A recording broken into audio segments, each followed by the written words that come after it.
Cigar Company is your one-stop shop for all your cigar needs. Whether that's a brand new humidor, a box of those new cigars you've been waiting for, a top-of-the-line cutter or lighter, a place to enjoy the finest cigars and spirits with friends, or the only cigars grown right here in the Sunshine State, we've got you covered. Come visit one of our retail locations for the ultimate cigar experience. Visit us online at coronacigar.com. How about that cigar? How about that cigar, Pally? Ladies and gentlemen, welcome to the Corona Cigar Studios for episode 227 of How About That Cigar Live. Thank you so much for joining us live on Facebook, live on YouTube, and for the first time ever, live on Instagram. Woo-woo. So thank you for joining us. And if you're listening, of course, after the fact on the audio podcast, guys, thank you so much for making How About That Cigar a part of your regular audio podcast rotation. We are live here in the Corona Cigar Studios. We are. Yeah, click on all Smash these things, hit them all the them, buttons, please. The buttons, the bells, the subscribes, the follows. We love it. We appreciate it. It means the world to us. Thank you. Thank you so much for that. So before we get into anything, we have to bring on our super duper producer. Yes. Mr. Justy Smokes.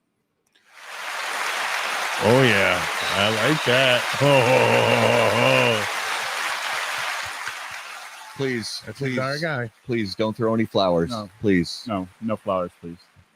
So today, we usually go into sports and talk about how our teams are doing. Yeah, but I heard on the grapevine that we're not going to talk about sports today, right? We are kind of going to talk about sports, but not really. Okay. We're not going to talk about our teams. That's for sure. This is my kind of show. Yeah, there's nothing good to talk about. And green is just terrible. Yeah, and purple. Yeah, I forgot about that. Yeah. That was, none of us really care about the purple. You guys forgot about purple weeks ago. Oh my goodness. It was just terrible. It's so bad. Sports. I mean, the fact that Joe Barry, the defensive coordinator for the Green Bay Packers, still has a job is beyond me. Yes. Makes no sense. I don't know what are you gonna do? I say the same thing about the Jets. That whole coaching staff should be fired. But that's just my opinion.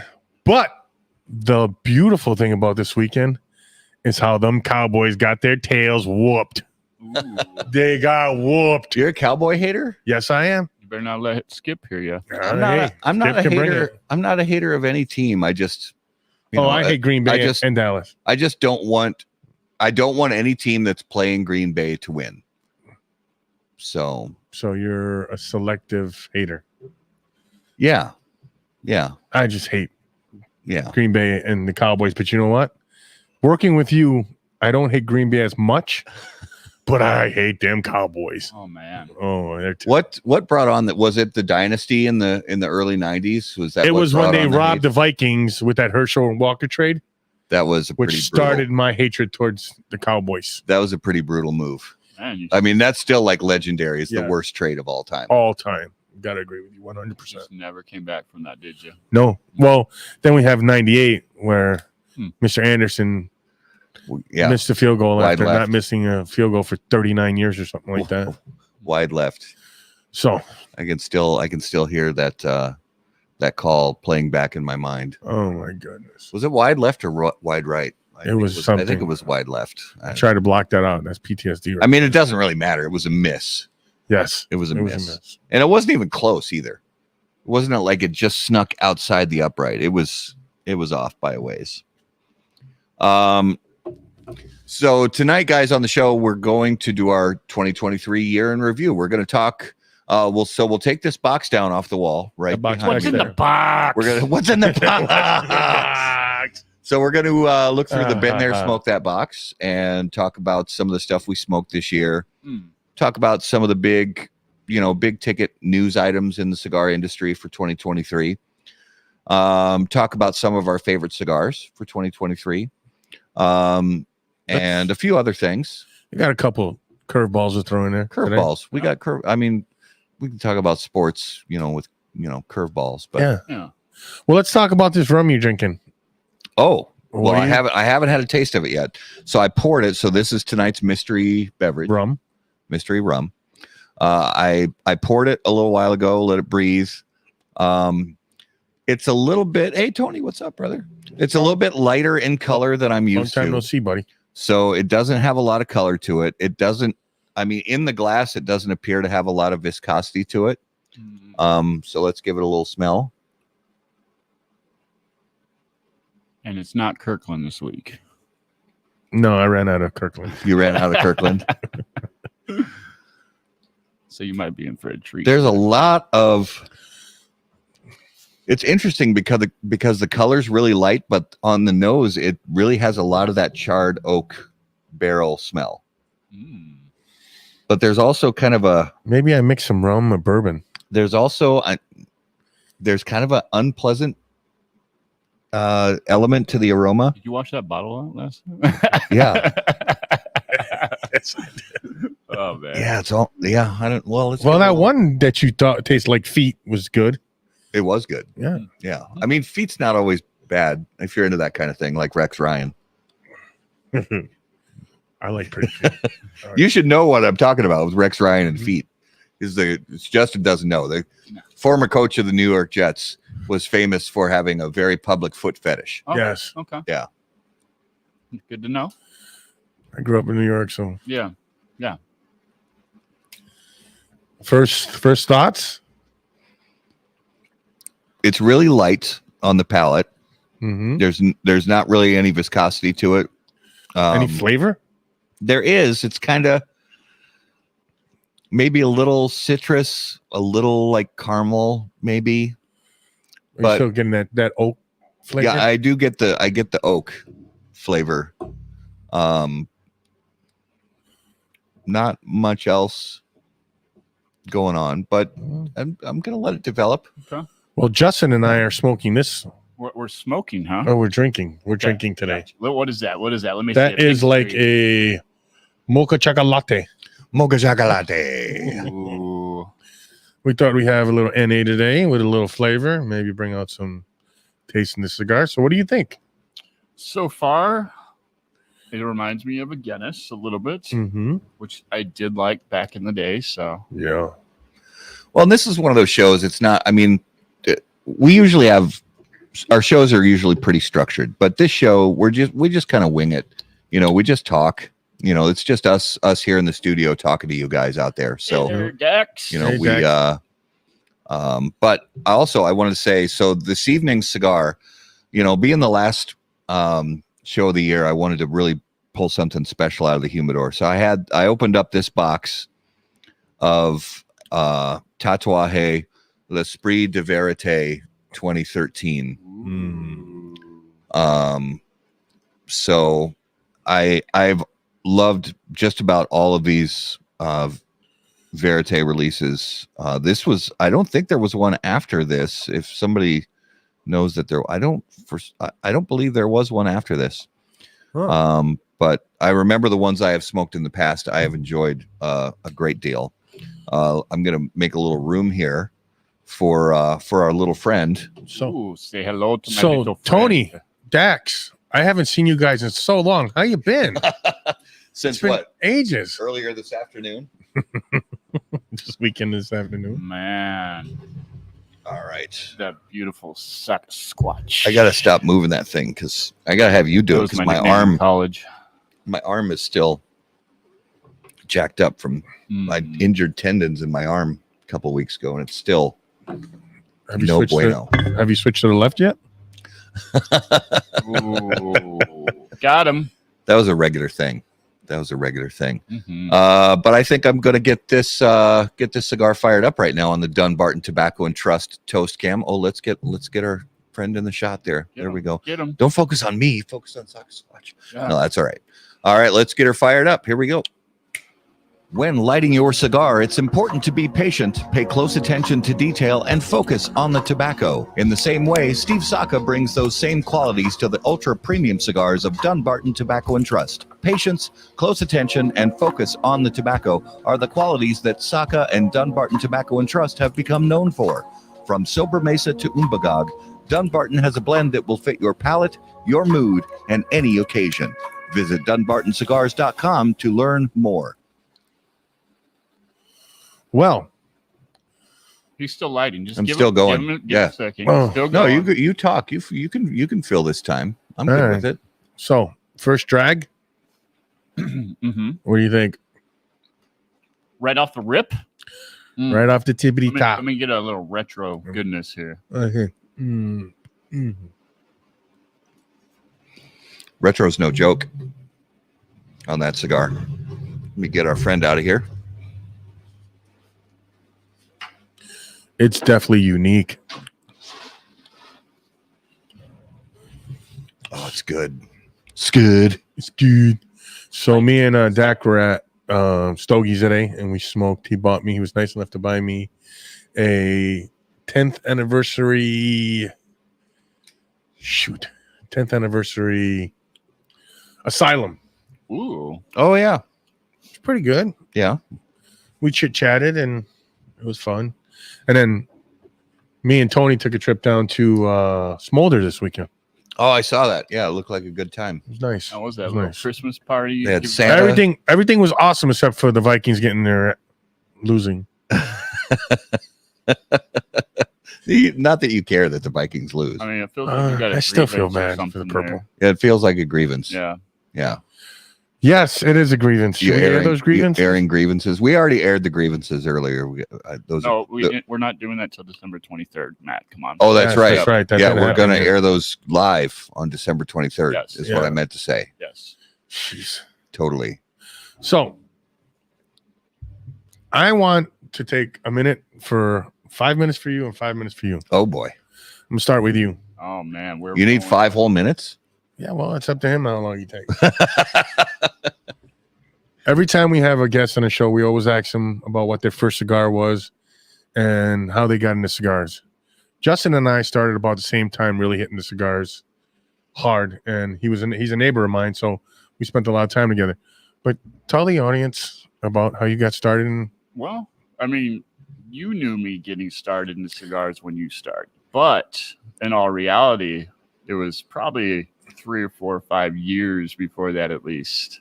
Okay. And my first cigar was, I mentioned him on the show last week, but he was a Purple Heart vet. His name was Papa Joe Kovar. And, he's not with us anymore. He died at like 92, 93, something like that. But when I first started hanging out with him, he actually got me into cigars. He had a little locker at Tobacco Grove, and they played the cards and stuff all the time at Tobacco Grove. And Yeah. he had his own chair there that was for Papa. Like, Yeah. nobody ever took that Yeah. chair. Matt might have met him once or twice Yeah. before.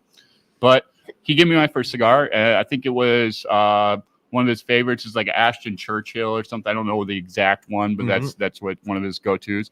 Another go-to, you're not going to like this, Raul, but he did smoke a Gurkha on the rotation all the time, but it was actually a really good Gurkha. I don't know what it was. Again, I don't remember, but those were some of the first 2 cigars that I ever smoked was with Papa. And, at his house, we'd have one, every month or so. And yeah, kind of got into it back then. I didn't ever buy any cigars, at that point. But after that, then I kind of got into that whole Java mint phase for a second. Mhm. Oh, yeah. Those menthol Newports back in the day. It seems like the the Camel Crush. steps of everybody. Well, Yeah. not everybody, a lot of people. Yeah, do. yeah. I was a cigarette smoker back in the day, but I didn't smoke for like 10 years or something. So then I was like, did the vape thing for a second. Then I was like, cigars, this is a little different. Yeah. Java mint. And then got into acid Cubas for a while, a little glass tube. Mm-hmm.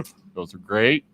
And then, leather rose, kept on going deeper and deeper into it. And then finally got into premium cigars where they weren't flavored and all that. And it was like, this is a whole different world. And that's about the time then we met, because we Yeah. started doing different subscriptions here and there and trading cigars. Cigar Club for a while, Yeah. Pravada for a while, did that whole thing. So there was a bunch of different things in the beginning, and then ran into guys like Raul and Matt and Omar at Ramsey Smoke Shop, and he's in the area. So it's kind of where it all started, and here we are today. Yeah.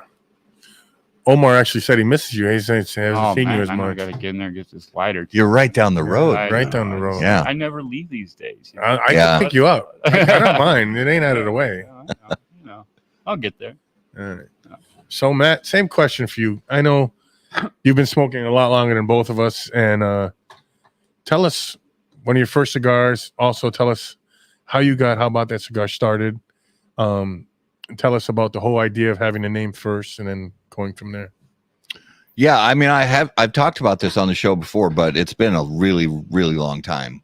My first cigar, I mean, I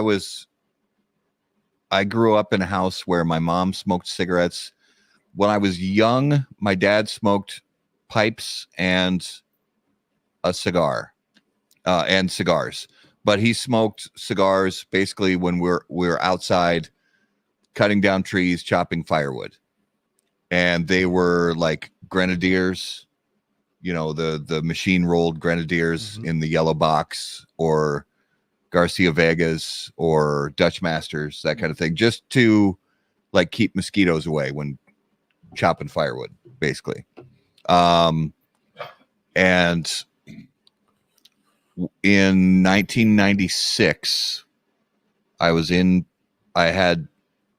Minneapolis. There used to be a cigar shop down in the lower level of the city center. I smoked the first cigar. I wish that was true. There used to be a cigar shop downstairs in the lower level of the city center in Minneapolis, and I was there. And I had no inkling of buying a cigar. I was there for something else. Honestly, at this point, I don't even remember why I was there. But I do remember seeing this cigar shop as I'm walking by. Turn the corner, and there's this shop with pipes hanging on the wall and big stacks of canisters of pipe tobacco and these rows and rows of boxes of cigars. And it just caught my eye. I walked in, and they caught a live one because they got me in 1996. I bought a $10 Davidoff. So $10 for a cigar in 96 was like a $40 cigar today. And it was fantastic. I mean, the guy was great. He showed me how to cut it, how to light it, the smoking process, a few tips and that kind of thing.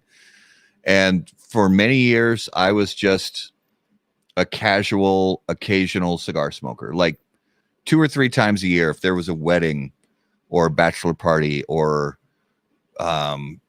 campfire or something like that, I would go and buy a handful of cigars, 5 or 6 cigars, and smoke one, hand out a couple, and didn't have a humidor, didn't have any. I just bought what I needed to smoke for the event I was going to be at, the gathering I was going to be at, and that was it. And I still don't. It was early 2010s, like 2010 or 2011, that I kind of just went like all in.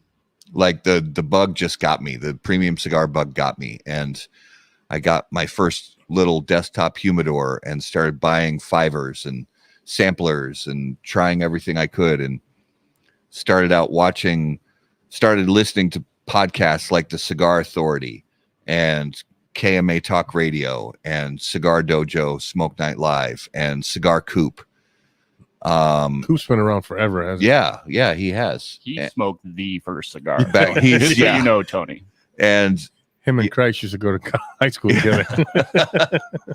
But I dove all in, and ever since then, I've just been like obsessed with learning everything I can about the process. And I'll never get there, I hope not. But the process of learning about this cigar culture has been just a blast for me since then. Yeah. What about you, Raul? We talked about mine 4 months, 4.5 months ago. Oh man, when I first co-hosted this show. Oh yeah, we did. But mine's the same way, a lot like you. Yeah. I smoked every once in a while here and there, and then started smoking at my buddy Daniel's house for UFCs, and and I got the bug, and we dove into this flavored stuff for a little while. Leather Rose had me hooked for a while, and then I have one of those personalities where game on, all or nothing, baby. Let's go. Next thing you know, I have a humidor, and then bigger humidor, and got rid of the humidors, and got a cooler, and yeah, the rest is just details at this point. Yep. I still, honestly, to this day, a handful of times a year, like once a quarter, or maybe a little more often than that, I'll pick up like a leather rose, or a fat bottom Betty, or a tobacco special, and even every once in a while an acid. And you had me up to the acid. Yeah, there's one particular acid that I don't like, the Cuba Cuba. It's not the cigar for me. Yeah. But the cold infusion, the one from the acid cold infusion, it's milder. That like aroma that the infusion that they put in, it's less like intense. So that one I can dig on, once or twice a year. I still like a tobacco with coffee in the morning. Oh yeah. Yeah, absolutely. Dulce, was it Dulce de Leche? Yeah, something like love that. Yeah. Yeah, it's a really, so, we say it all the time, smoke what you like. Yeah, it's your money. It's your money, spend it the way you want to. But yeah, it's a great ride, man. This has been a great year, and, things are going to keep going. But we have a lot of stuff to cover tonight. But keep going if you've got more stuff to talk about. And if you're done, we'll move on. I had some, but you touched me and I got all warm and fuzzy inside, and I forgot about it. Oh, well, that's all it takes is just. But you know what I think about, and then we've said it before in the show, almost more than premium cigars, I like the camaraderie. I like the community. I like the brother sisterhood of it. I think that's what gets a lot of people too. I mean, and this is meditation for us, or when you have an hour or two to go away and smoke by yourself, and the breathing and the relaxing, and most of our families know, hey, if they're in the garage or they're going out to smoke, leave them alone for an hour or two. And I love this industry. I love everything about it. I like to say that it's not a vice, it's a device. It's a device that you can use to have fellowship with people, have conversations with people, have camaraderie with people, bullshit with people, watch the game with people. That's what it's about. Yep. And at the same time, there's some people like myself too that just like to be by themselves sometimes in the garage and just wind down at the end of the day, like Raul was saying. And that for me, I like being around the people and all that. I don't get out as much as I was before because busy lifestyle these days, but. There's a time and place for everything, and that's always going to be there whenever there's always going to be an event. I know everybody's always welcome whenever you show up, so it's good to have that community around you as well, and that support too. And it's also nice meeting up with just one other buddy and sitting down and BSing and smoking a cigar. But there is something to be said for those times of solitude. Where it's just you and the cigar. Maybe you put on some music. Maybe you read a book. Watch YouTube videos. Whatever it is. It's just so many voices in my head when I sit there alone. Sometimes the solitude, it gets a little too much for me, where I'm like, okay, I need all the thoughts racing through my head, because I'm thinking about my job and my family and all the stuff I have to do and my responsibilities. And how about that cigar and the cigar industry and all that? And it's sometimes I just want to unplug. I want to unplug, and I unplug sometimes by, like Justin said, watching YouTube videos or watching TikTok, or just honestly kind of just brainlessly watching something. Right. I unplug by plugging in, ironically, because when I'm completely unplugged and it's literally just me and my thoughts, like no music on in the background, no nothing. It gets busy up there. Yeah. So that's when I come up with the greatest work ideas in my little book that I read all my notes and stuff, and all this. I go like, oh yeah, and then wake up the next day and that one wasn't so good, but every 1 out of 10, it's a good thing. You just got to have the ideas right. Exactly. Yeah, they're not all going to be gems. No, that's all right. But I want to get the let's get started on get the box down off the wall. That's the box, and that's going to be our main segment tonight. And our main segment, we don't have a special guest, but our main segment's always brought to us by our friends at Drew Estate. And Drew Estate originally introduced Chateau Real in 2007. Not long after that launch, the cigar brand mysteriously disappeared, and the story became that only of folklore, legend, and even controversy. Now, Chateau Real makes a triumphant return exclusively at Drew Diplomat digital retailers, a luxurious blend crafted to highlight the cigar's Connecticut shade forward flavor. Its balanced blend of well-aged Nicaraguan tobacco, Nicaraguan binder, and filler tobaccos are wrapped in a beautiful Connecticut shade wrapper leaf. The cigar is available in Robusto, Toro, and Churchill only at Drew Estate, Drew Diplomat online program cigar retailers, presented in 20-count boxes. For more info, please visit drewestate.com. All right. And as I'm getting this box down off the wall, guys, if you haven't yet, let us know in the comments what you're smoking and drinking along with us on the show tonight. Let's try not to. Oh. I don't want to get strangled. Well, I mean, some people like that kind of stuff, but Some people. At least you use your good arm too. Some people are. Yeah. Yeah. All right. I'll big reveal. Is it a boy or is it a girl? Try not to make a mess of it. What's the odds I've smoked any of those cigars in there? Very good. They're pretty good because the bands you would leave behind on the table, I would put in here. Should have brought. I need to bring all mine. I have every band from every year, but I have like bags of bands. I do too. Yeah. I do too. I actually put all these since you started doing this box thing at the end of the year. Yeah. I put them in a bag and label it. Yeah. We need to get a giant table and label them all, then put some epoxy on it. Oh yeah. And maybe that could be our table here. That would be cool, actually. All right. Starting off with literally the last cigar I smoked before we went live tonight, because we're going from most recent. LFD 2000 series, the little one, the little guy. Focus. Excuse me. Yeah, it doesn't. Camera can't take his eyes off of me. Put your hand behind it on the next one. Oh yeah. I can't reach that far. That's what she said. Nirvana. Drew Estate Nirvana. That's a special cigar for me. I like that cigar. Yeah. That's not a bad cigar at all. And Brett J, if you're watching, when you listen to this later on, just give me another box, buddy. Appreciate you. That was I thought you were going to save that one. So that cigar right there. This is from one I smoked on the show. Yeah. That cigar right there would have made my top 10, my personal top 10 for the year. Yeah.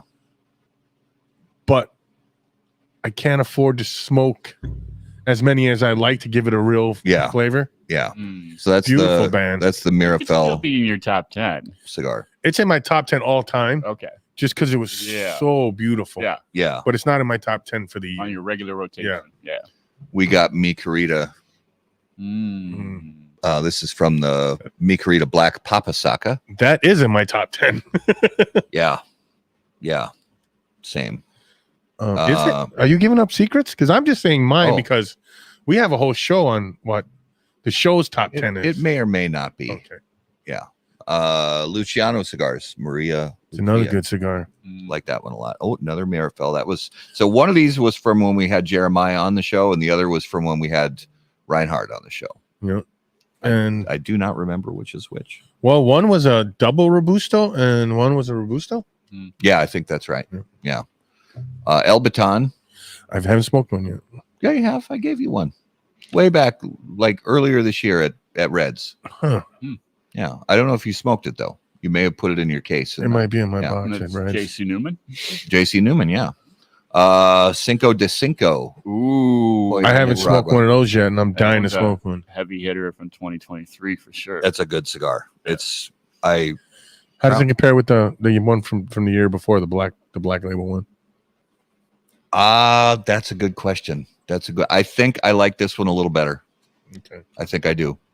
I'd have to go back and smoke. I might have one of those still. Crown Heads, it's a foot band. I don't remember which. Let me smell. that I'll tell goes you with- which one it is. You're not that good yet. Come on. No.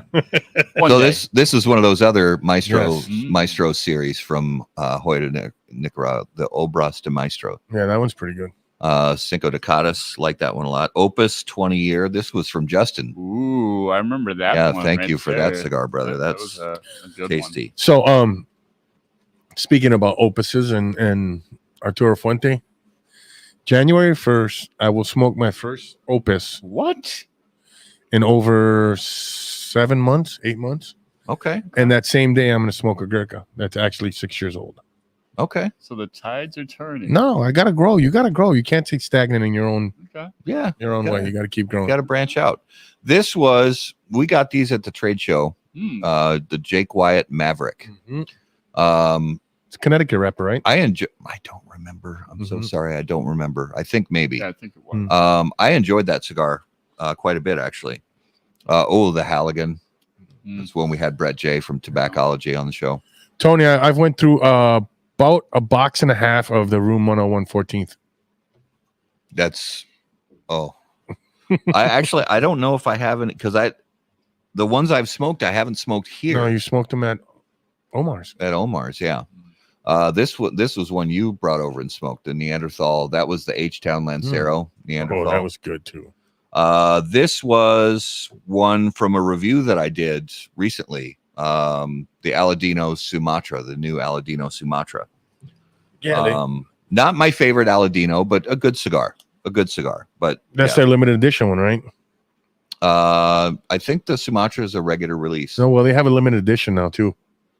Okay. Nice. I think I seen it at Stogie's today. Okay. This review, Charter Oak Pasquale. I had that the other day. This, I just posted the review. Oh. Was it? It might have been today. Like the day after I smoked it. It might have been today. Yeah. Not a bad cigar, but not my favorite from Foundation. Okay. But it's a little different. Still a good cigar. Yeah. Still a good cigar. It rated for buying a 5-pack from me. So this cigar is getting better and better. Yeah. This Tatuaje La Verite, 2013. Really enjoying it. This Charter Oak, I actually smoked on Bear Duplessis' podcast last night. That's the original Charter Oak Habano. Let's mix it up here. Let's go back to the beginning of the year. Ooh, what do we got back? What's down? 2023. Oh, okay. The EP Carrillo. Oh no, that's a JSK Nugs. Nugless, actually, without the CBD in it. Oh, okay. That's my next question.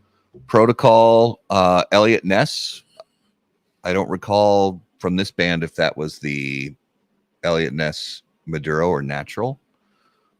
This was the EP Carrillo Allegiance. And I am a fan. That cigar you may hear more about that cigar. Don Doroteo, this was the original. El Legado? El Legado, thank you. Yeah. I do enjoy that cigar a lot. Rocky Patel, I don't remember which one this was. This may have been the 60. 60. Yeah, Rocky Patel 60. The Toro size in that cigar I enjoy a lot. This is funny. I found these tins of little Victor Sinclair 55s, like little 10 count tins, and smoked one of them. Not my favorite. Yeah. Not my favorite, but I found like 3 of those tins. Yeah, it's for mowing the grass or walking the dog, whatever. Mas Igneous from Luciano. If you got any more of those, they might go good with that bottle of wine. Yes, most definitely. Because I think he said it goes good with a red, right? Yeah, with tannic red wines. Yeah. This is Luciano the Dreamer. This was I'm not going to talk about that one. Mi Querida Black again. I think this was the original Mi Querida Black. The Saka Khan. The Saka Khan. Because that was earlier in the year. This was the Tatuaje Avion. I think the Tuxtla, I believe, is what this band is from, maybe. Although it's from early in the year and that wasn't out yet. Is that a Cuban? A rare Cuban cigar band. Yes, I do smoke Cuban cigars sometimes. Not very often, but I do. And this is from an old box of 2015 Serie E number 2s. I remember that one. Yeah. No. Yeah, I gave you one of those. Yeah, it's a good cigar. Mhm. The Voyage. This was the re-release of the Voyage from. What'd you think? No, just full disclosure, honesty. Hey, we have to be who we are. Not good. Not for you. It's not for him. It's just different palate. Well, but there are things objectively about a cigar that even if you don't like the flavor or the aroma, there are things that a cigar is supposed to do. Yeah. Okay. That cigar didn't do those things. Just being honest. Knuckle Sandwich. Ooh. Is that the first one? This was the original. Habano, if I had to guess. I think you're right. Because I smoked those Habanos like crazy. Even after that box we bought at Great Smoke 2 years ago. I think I might have a couple left. I bought like 2 more. I think I bought 2 more boxes of the Habanos. This was the H. Upman AJ Fernandez 1844 Nicaragua. Yep. Very nice cigar. I do like that one. Mm-hmm. This was the. I shouldn't keep foot bands anymore. It's too hard to match the foot band with the original band. An OG, not OG, because this is the newer style band. Cohiba Red Dot people. Okay. Yeah, Cohiba. They still make the good old fashioned Cohiba Red Dot. Drew Estate Lounge. Don't remember. It's a foot band. I know. Could that be from a Liga 9? It could be. Because they did have a special Liga 9 lounge edition. Event cigar, yeah. Yeah. Fuerte y Libre. Friend of ours. Sun Country. Friend of ours. Greg, I love that cigar. Greg Free. Great, I like great that cigar a lot. Mm-hmm. This is the CLE 25th anniversary. I always just call it the Christmas band. This cigar is really, really good. Is that the one that ran roughly for about $20? I think so. Yeah. 18, 20 bucks. Yeah, I think it's somewhere in that neighborhood. Mexican hot chocolate. Was this a Pravada? Yes. LGA exclusive. LCA. LCA. Yep. I think I bought this at either one of you gave it to me or I bought it at What's the band? Perfect Ash. I didn't give it to you. I gave it to you, I think. Another protocol, Sir Robert Peel. Have you smoked that? I believe this was the Sir Robert Peel natural, I think. I might have a couple left. Remind me next time. Postania, Connecticut. Ooh. Postania. Good cigar. Yes. They got a new release out today. Good cigar. Or this week. The SC. Oh, the SBC. Yeah. Yeah. Surrounded by Champions. It's such a cool name for a cigar. Oh. Oh, here's one of those metal bands from Adventura. Yeah. I recognize that one. King's Gold. If you haven't had the Adventura King's Gold or Queen's Pearl, That's phenomenal. very good cigar. What do we got here? Oh, another Adventura. This was the special project for Project Piece of Heart. So it's a charity project. Really nice, mild Connecticut shade cigar. Arturo Fuente Hemingway. Classic. I mean, classic. Can't go wrong. Arturo Fuente Opus X. Can't go wrong. Letellier, this was... I remember that one. Yeah. I'm trying to remember if this was the new Racine size that came out this year. But this band looks older to me, or maybe like an event only. Pete gave that to you and me somewhere. I was going to say, you didn't buy the Christmas No. Advent calendar, did you? No, I think we got that from Pete. We might have when we were at Great Smoke. Yeah. Floyd, you are correct. The Corona and the Sun Country is phenomenal. This is Lampert cigars. Oh, that one's delicious. Don Patron. Yeah. I do enjoy that cigar. I like a lot of the Lampert stuff. Apostate cigars. This, oh man, I'm old.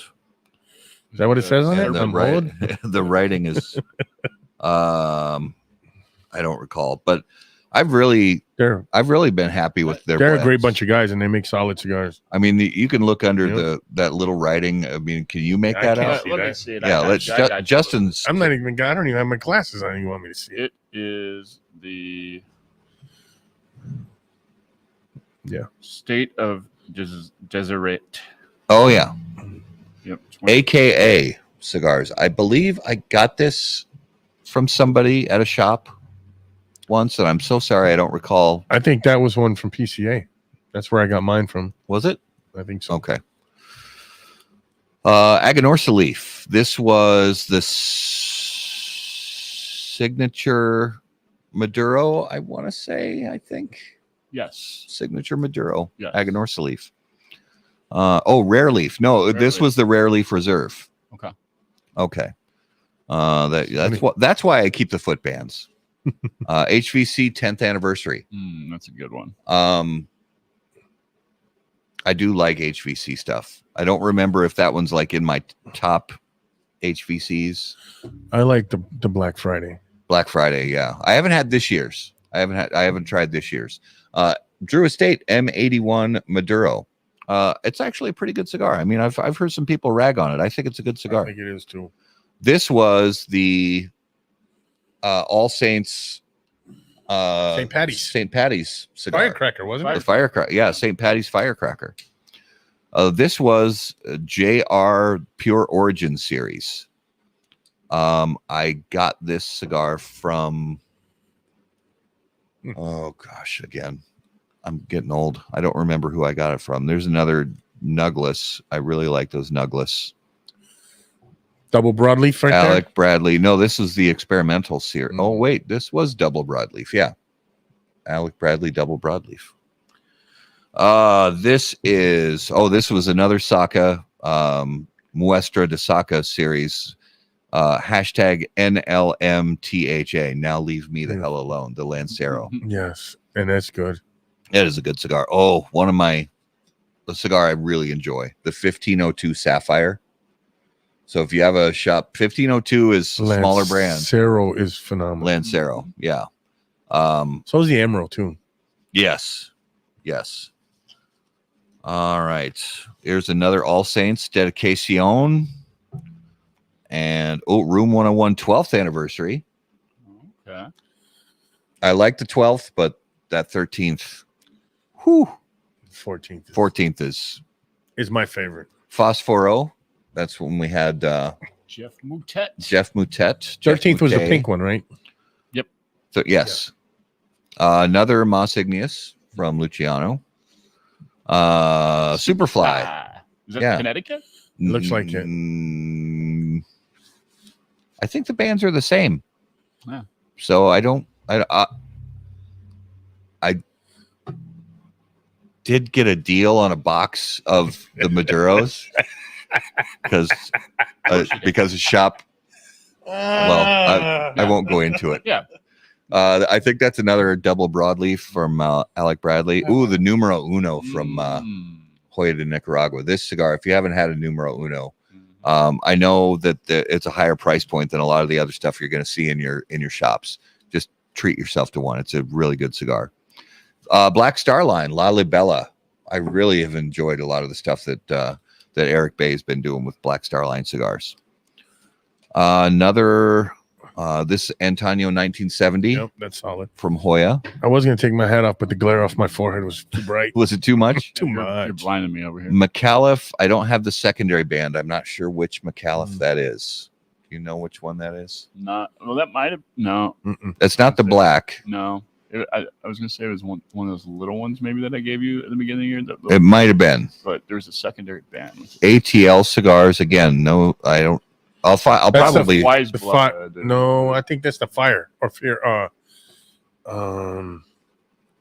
think it's called Fire. Okay. Here's another Aganorsa leaf. This may. I don't remember which Aganorsa leaf this is. Is that the Cuba something? Their low price point cigar? Brick House from JC Newman. Classic. Good cigar.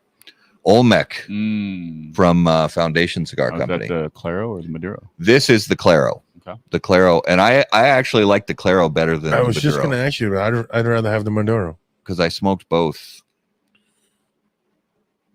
Yeah. Well, one of these is Claro and one of these is Maduro. I actually haven't posted I have the review done for both. I've only posted the Claro. I haven't posted the Maduro. Room 101 Payback. Another, kind of classic. I mean, it's funny to say classic cigar. It's only been on the market for 10 years. Another El Baton. We're not going to go through all these. It would take us all night. Another ATL. That's That's the Black Magic. Black Magic. That's the Black Magic. There you go. Well done. Another Maria Lucia, 601 Black. Connecticut. I mean, if you can get your hands on 601 Black, do it. It's a good cigar. Another numero uno from Hoya de Nicaragua. Take from the middle. From the middle, in here. Down here. Yeah, you grab it. You grab a handful. You know I can't read. You know I can't read. Sancho Panza. This is the redo of Sancho Panza brand by Matt Booth.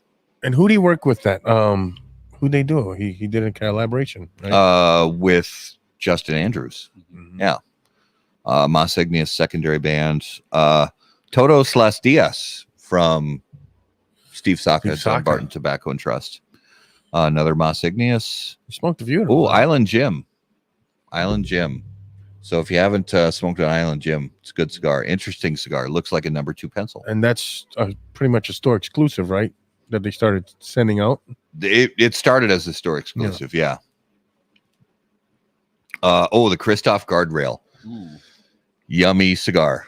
So if you've got a place that Justin is the Rain Man of cigar bands. I love that. Christoph Guardrail. If you can find it, definitely try it. I enjoy it a lot. My father. I'm gonna guess that might have been one when Chef Ed Porter was here. Maybe. You might be right. Actually, What was it called? La Bougie, Le Bijou 1922. There's another one of those Adventura Project Piece of Hearts. There's another one. Is it the purple one? Yeah, there's a purple one. There's a purple the one. purple was the smoke in Frito from Ronnie and Aventura.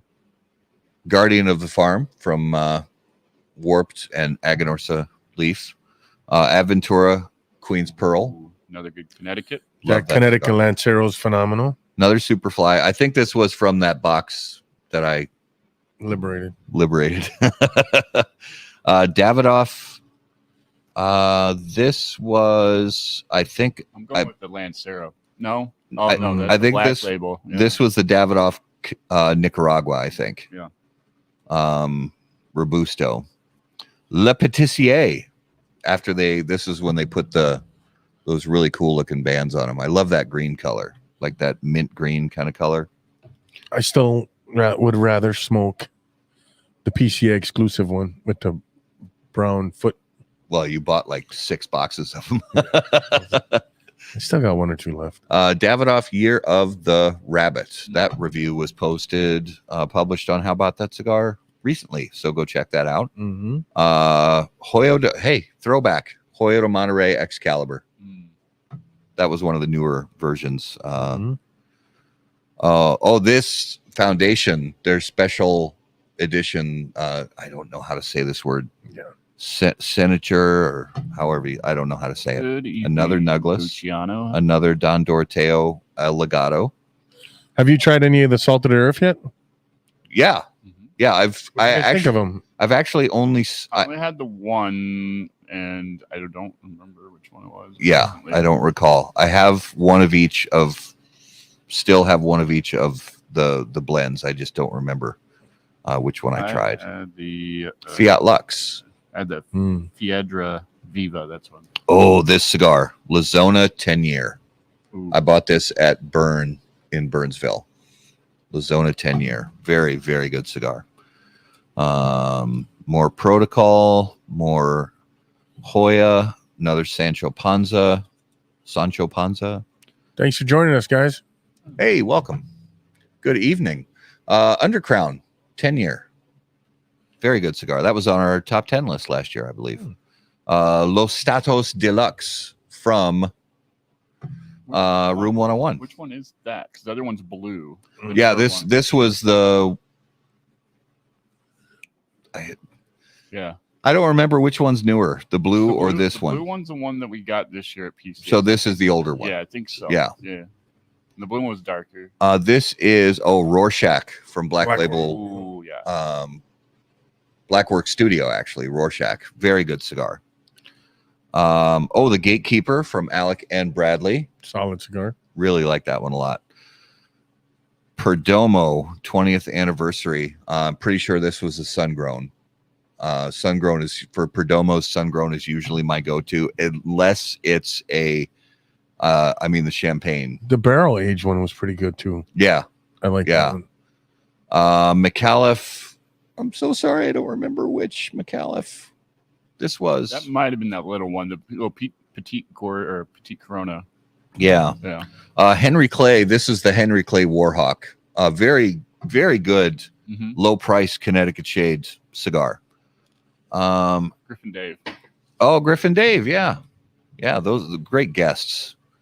Charter Oak, Navidad. Oh, that's another one. Griffin Dave. Yep. Southern Draw.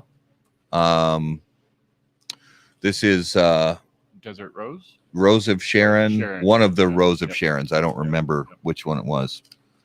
Oh, there we go. Diamond Crown Maximus. I smoked. This one, the Stillwell Star Holiday Edition 2022. Smoked one last Saturday. Good cigar. 2022 or 2023? Bro. 2022. Okay. I like got it. From Big Apple. Did you not enjoy it? Some people don't like pipe tobacco in their cigars. I enjoyed it a lot. I wasn't ready for it, to be honest with you. I wasn't ready for it. I enjoyed it. This was the West Tampa Tobacco Company, West Tampa Black, I believe. Diamond Crown Black Diamond. Love that new design, the new artwork and the new packaging design. Out of this world. Let's just do a couple more. What's this one? Oh, this is the secondary band from that Rocky Patel 60,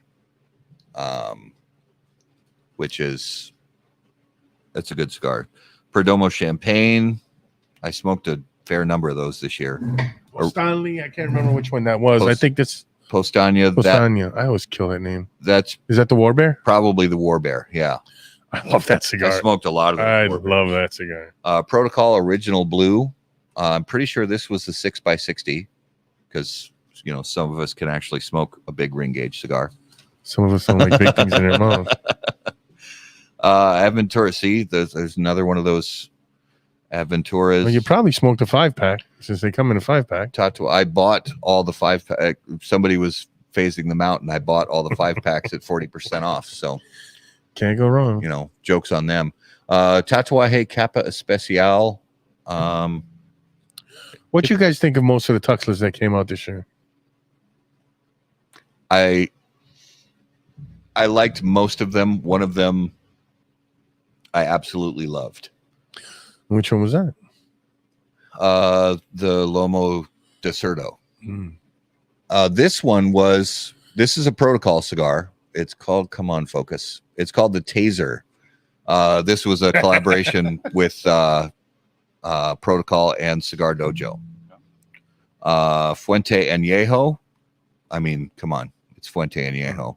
La Riqueza. This is one of those old, dusty La Riquezas that a bunch of us found bundles of with the cello all nice and aged and beautiful. This was the secondary band from that Davidoff. It was a Yamasa. Protocol. Oh, here's The King is Dead from Caldwell Cigars. I've enjoyed that cigar since it came out. This is the Macanudo Inspirado. I don't remember the white label. It's not the. No. It's got a different name to it. Stillwell Star Holiday. The Rave from Dissident Cigars. Really nice cigar. I enjoy that one a lot. This one, again, full disclosure, not bashing anybody. It just wasn't a cigar that worked very well for me. La Gloria Cubana Society cigar. It just didn't. To go back to that Dissident, my favorite one from them, I think, it's got to be the Molotov. Oh, really? Yeah. I've only smoked one. I need to get some more from Omar and smoke some more and try it again. This one, the New World Dorado from AJ Fernandez. Guess who has those in Lancero? Love. Stogies. Really? Got them in Lancero. About 3 of them today. I love this cigar. I genuinely think they did a great job with that cigar. And there's more. We're not going to go through all of them, but there's so many more cigars in here. You know, we've got My Father, we've got EP Carrillo, Bewitched. I see a Bewitched. Cavalier. Yeah, there's that's from Matilda Cigars. Sindicato, Black Label Trading Company. I smoke a lot of them. This is that Warped. If anybody remembers the name of it, I'm so sorry. It's a number, I think. This is what you get when we just kind of go rifling through the cigars that we've smoked this year. Oh, this La Roma de Cuba, Pasión, I think, is the new one. Yes, Mitchell, we did smoke some All Saints. So I've the Dedication and that little St. Patty's firecracker. Yeah, there were a few of those in. We know the reps, so yeah, we pretty much smoked Aladino, Cameroon, which is, everybody knows this was Cigar of the Year for How About That Cigar 2 years ago. One of my favorites. I still smoke them a lot. Daruma from Room 101, Tatuaje Fausto, Weaselitos. These are the those Casa Torres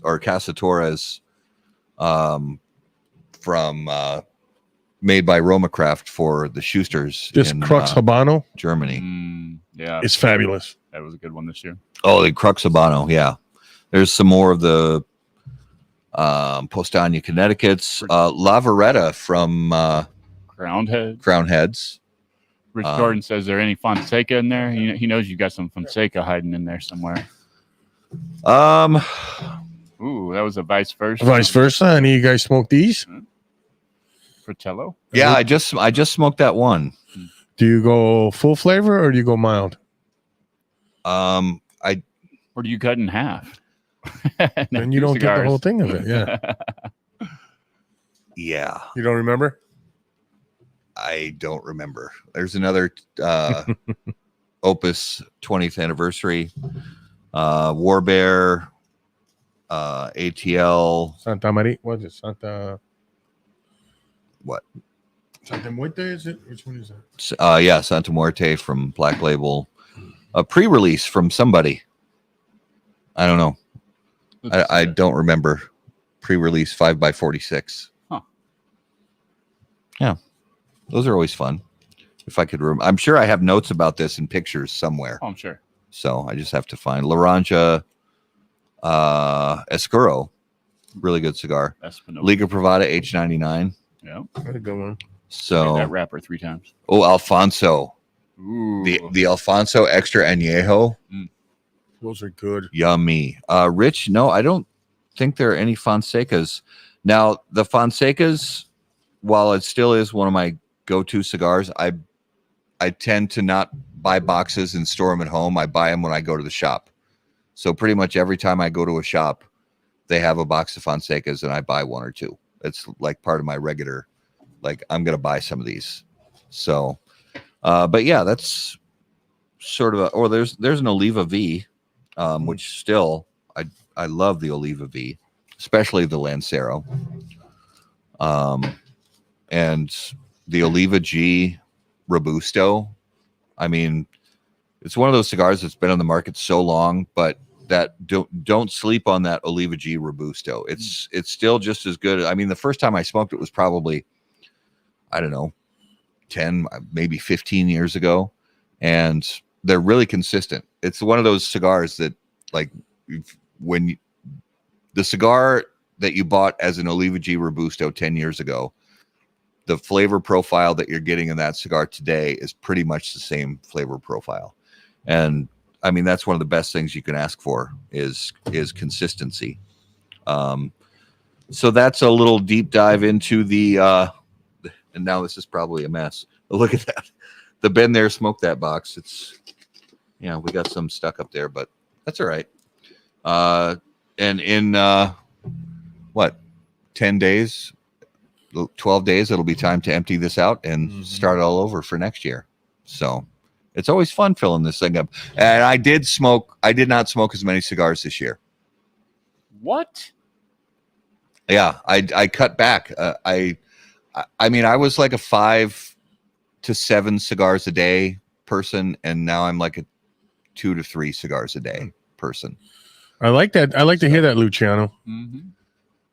I like to hear that, buddy. Oh, that's so cool, and so excited for that underrated cigar. We talked to Ed Trevino about that. It sounds like a cool project. So, my friend, thank you. We're excited to try that cigar and learn from you about how it all came to be. Yeah, some big things coming from Luciano Cigars next year. That's right.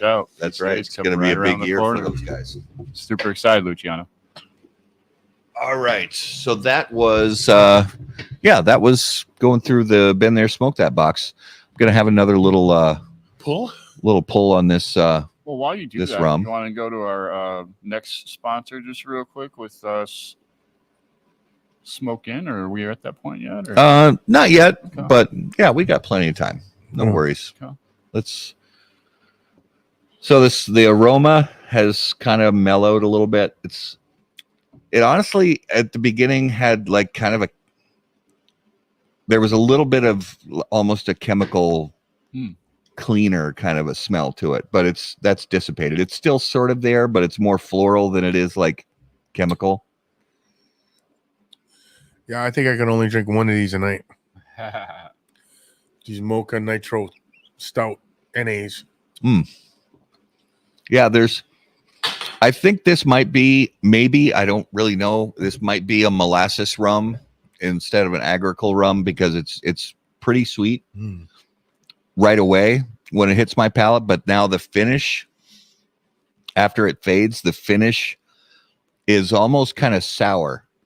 But that doesn't necessarily mean bad. It's kind of got like a sour sort of note to it. And you haven't gotten that from any other rums before, have you? I mean, I'm sure I have, but none of the ones you've brought to me that I can remember. So what do you think? Biggest industry news this year? Well, I mean, I want to hear what you guys think first, because I know what I think is the biggest industry news. I think it was kicking the FDA in the balls. Yeah, that's it. I mean, that has to be it. It has to be it. And I mean, it's interesting because we knew it was going to happen, but the appeal has been officially filed. So the FDA has filed their appeal, and I believe they're going to start hearing arguments in late January. It's that quick. But honestly, the work that was done by the CRA and the PCA and the CAA and the other acronym organizations that contribute to this fight, we couldn't do that as cigar smokers, as cigar consumers. We couldn't do this without an advocacy organization like them. It really does take a group of people organizing that legal effort. And it's expensive. I'm sorry to say, lawyers are expensive. Yeah, when the government's got our tax dollars going to fight against us. Yeah, they have, bottomless pockets. The government and the FDA, they can do whatever they want. And they don't have to worry about where the next round of donations is going to come from in order to pay for their legal team. Whereas us as cigar consumers, we do have to worry about that. So that's why we continually encourage everybody, get involved with Cigar Rights of America. And there's consumer ways to get involved with PCA and just make your voices heard. You can find places on these websites, especially Cigar Rights of America, where it has it pre-filled out for you, where you can put in your name and other information, and if you want to add your own thoughts to it, you can. But they have already written out a statement that you can send as a concerned citizen to your local lawmakers in your district, saying how you want to preserve the rights of premium cigar consumers. And it'll take you 2 minutes. If I'm not mistaken, you don't even have to join CRA to do that. They make that available to you even if you're not a member of CRA. Yet, I still encourage you. We all encourage you to become a member of CRA. It's better to be proactive than reactive. Yeah, because especially when you're dealing with a government organization, by the time you react, it's probably too late. Yep. And I'd say the other, massive news, which I guess, the Alec Bradley sale to General Cigar was huge. Was that after the first of the year, or was that before? Was that December of 22, or was that January? I want to say they announced that right at TPE because Bradley was there. You're right. And he couldn't really talk about it, or maybe he just started. They announced it right at TPE because it was the big news at TPE was the Alec Bradley sale. Yeah, you're right about that. Yeah. That was huge. Mm-hmm. And I say congratulations. We've talked about it before. Yeah. The fact that, it's just, it should be encouraging to everybody who's in the premium cigar business to see what Alan Rubin and his sons and that family did. Mm-hmm. And to, after, many years of hard work, to be recognized with, like it or not, a fat payday. Mm-hmm. I say congrats, and I wish them all the best in the world. And I think that brand name is still going to continue to do good things. When did Matty Booth? That was the year before. Yeah, it was last year. Yeah. So we'll talk about upcoming stuff. Mm-hmm.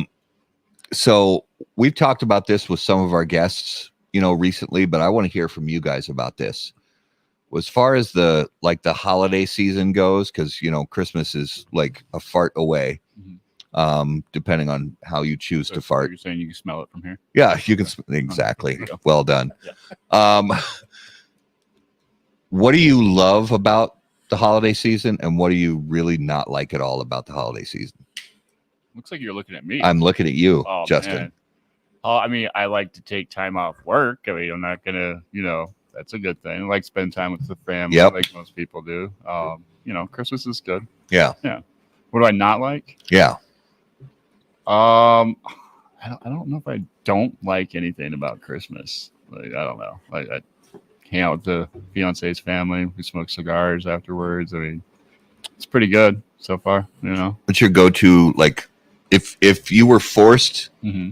to say there's only one Christmas song left in the world, and you had to listen to it, what would the song be? Silent Night. Silent Night. Yeah. Any particular version, or just no? Silent Night in general. Just that one hits me. It's a solid choice. The story I told last week with the Purple Heart thing kind of sticks with me. So solid choice. Yeah. So Raul, what do you love about Christmas, and what could you stand to lose from Christmas? What I love about Christmas is I love giving. I love giving to the family. I love giving to my friends. I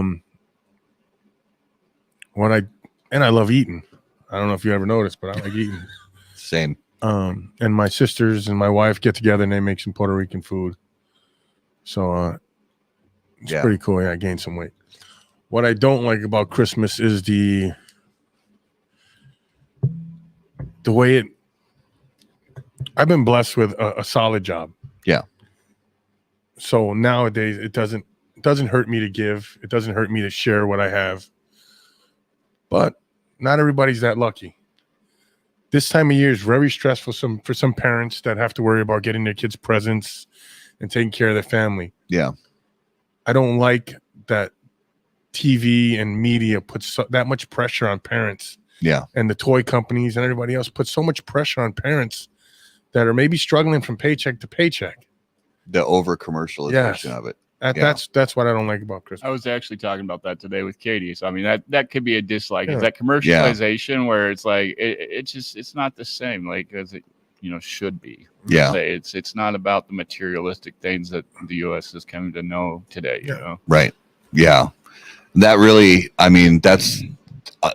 I'll start it off with my dislike because I agree with you guys. That's my dislike is.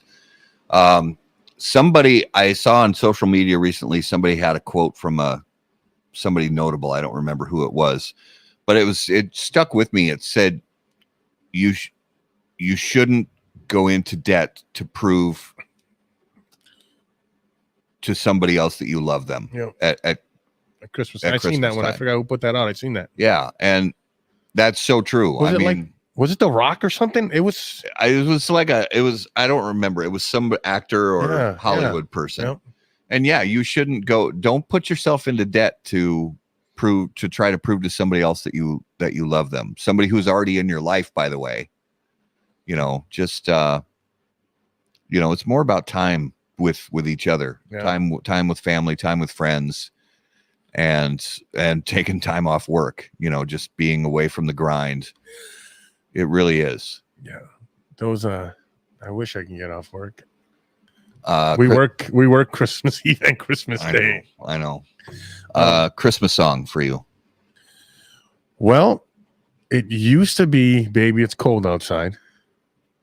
And I'm not changing that from being my favorite song because of any of the woke posse out there. Yeah. I'm changing it because I heard the version of Little Drummer Boy from King and Country. It's fantastic. Oh my goodness. Yeah. Yeah. If you haven't heard Little Drummer Boy from King and Country, just live. Yeah. Live. Yeah. It's incredible. I was at Tobacco Grove the other day and I played it for Rick. He's like, this is awesome. This is great. And he watched the whole video. Yeah. It's great. It's done. It's awesome. So that's my new number one song. Yeah. Yeah. I like Luciano's comment here. He said, what about the lives of workers in Nicaragua who can't even buy the minimal for a Christmas dinner? That's so true. I mean, we need to be mindful pretty much every day we need to be mindful, but especially this time of the year, being mindful of, people who have less than we do, and if one act of generosity on my part can kind of like start a ripple effect. I truly believe that. And that goes for every one of us. If we, put an act of generosity out there, it's going to multiply. It's just sort of human nature. I think it's something, not to get sappy, but I believe there's something divine in that, and I agree. Also we need to be grateful. I think an act of generosity starts from a grateful heart. And anything we can do, whether it's a family member who's hurting or giving to a charity that uplifts people who have less and can barely put food on the table. It goes farther than it really does. And let's not forget why we actually celebrate Christmas. Yeah. Because of the birth of Christ. Yeah. Not because of Saint Nick and the tree. We are blessed. We are truly blessed. We really are. We do. And live in this country. Yeah. And I mean, this is just a cigar show, people, but that we do like to kind of go outside of the box and, go a little, more into in-depth things, talk about the heart and talk about family and community and stuff like that. And we have no idea how much of an impact little steps on our part can have on other people around us. I mean, and if you're skeptical about that, just try it. Just try it. And if you don't see results from it, then, send me a message and we'll talk about it. But, the results aren't always tangible. Nope. They're not always tangible. Sometimes there are changes to, somebody's heart, and that can go a long way. So just put yourself out there, and one little act of generosity, you'd be amazed how far it's going to go. Mhm. So predictions for 2024, as far as premium cigar industry predictions. You skipped over something right there. What did I skip? Favorite cigar. Oh, yeah. Thank you for that. I don't think mine's a secret. So the stuff that you, and it doesn't have to be one, just stuff that you found yourself buying often, regularly, or just constantly. And I know what you're going to say. I don't think mine's a secret. How about you, Justin? I mean, one of the top ones of this year was that Mirafell cigars that we had a couple weeks ago. Yeah. That hands down was one of the best I've had all year. I like that. One that I got recently was like the Cigar Dojo Wagashi Samba Mesa. Still waiting for ours. from Dumbarton. Be patient, my friend. Yeah, that's what I'm known for. That's what Dumbarton tobacco does for us. Patient. Are you airing a grievance right now? It seems like you're airing a Festivus. grievance. I think. No, I'm not worried about him. I know. He knows where I live. So mine is Room 101, 14th anniversary. Mm. And a close second is Skip Martin's Clonquiginary. Clonquiginary. That one. That one. Yeah. Okay. That's like A1 and 1A, 1B. It's a good cigar. It's a good cigar. I need to smoke it a few more times before I review it, but I Good luck enjoyed in it. finding them. How about you, Yeah. Matt? So I'm not going to say because we're revealing our top 10 list on January 8th, but I will say, so I'll say stuff that's not like eligible for the list. Okay. Like Honorable mention. the Mirafell cigar. It really is very, very good. Mm-hmm. And, but it's a cigar that's, we'll put like limited stuff on the list, but not like that unicorn limited on the list, not like Holy Grail limited on the list. And that cigar, it's just really, really good. It burns great. It's just filled with that Cameroon flavor that I absolutely love, and so many of us do. It's pretty incredible. But I really like the Papasaka a lot. I smoked quite a few of those, and you guys know we disclose that people send us cigars. There's no, but we also buy a lot of cigars. We're still consumers. So we still, the majority, I haven't done the numbers yet for this year, but I will always take you through the numbers when we do our top 10 list. I'll say what the average score was for cigars that I bought versus the average score for cigars that were provided to us by another company. And all that stuff. We disclose every bit of that information, and we'll talk about it more when we do the actual list. But, that Papasaka, I had already bought, because they sent a message saying, hey, we'd like to send you some stuff, some cigars. And we said, thank you very much. Mm-hmm. And then right after that, because they hadn't, I don't think they'd necessarily arrived yet. But then right after that, I sent the address and stuff. And then I go to Perfect Ash, and there's boxes of the Shaka Khan. the Papasaka, the new little one, the Corona Gorda. And I was like, well, okay, here we go. Buying, 5 packs and it's a really good cigar. Spoiler alert, it's going to be on the list somewhere for 2023. Yeah, I think it's a fabulous cigar. I also really like that EP Carrillo Allegiance, the green band. And the new Crux Epicure Habano. But did that come out this year or last year? It's shipped this year, so I'm gonna go with this year. And that's another question I have real quick. Are we talking about cigars that have just been released this year for the first time, or are you counting So when cigars. I've done lists, I don't concern myself with when it was released.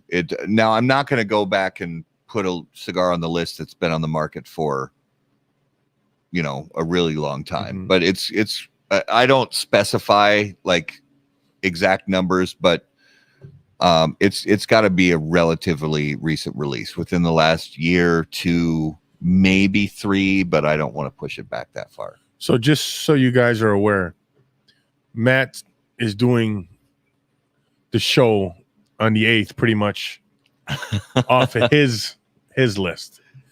Justin and I next year will have the same sheets that Matt has, and we'll be doing it all year next year. Yes. But that's not to say that me and Justin might not come up with our own top 10 and maybe voice our little opinion. And we're not do that. We're not going. I'm not going off any scale, or when I smoked it, I didn't mark anything down. Let's just say I rate it by what my pocket rates it.